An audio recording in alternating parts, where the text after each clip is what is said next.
Baru-baru ini viral sebuah video di mana sebuah rumah nyaris roboh tertimpa tanah. Video viral tersebut diunggah akun media sosial Instagram @inforangkasbitung, Rabu, tanggal 2 Maret tahun 2022.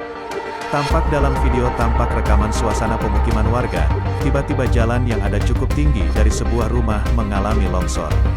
Pondasi jalan tersebut menimpa sebuah rumah yang ada di bawahnya, bahkan rumah tersebut nyaris roboh akibat kejadian tersebut. Diketahui dari keterangan postingan, kejadian tersebut di Desa Cikamunding, Kecamatan Cilograng, Kabupaten Lebak, Provinsi Banten.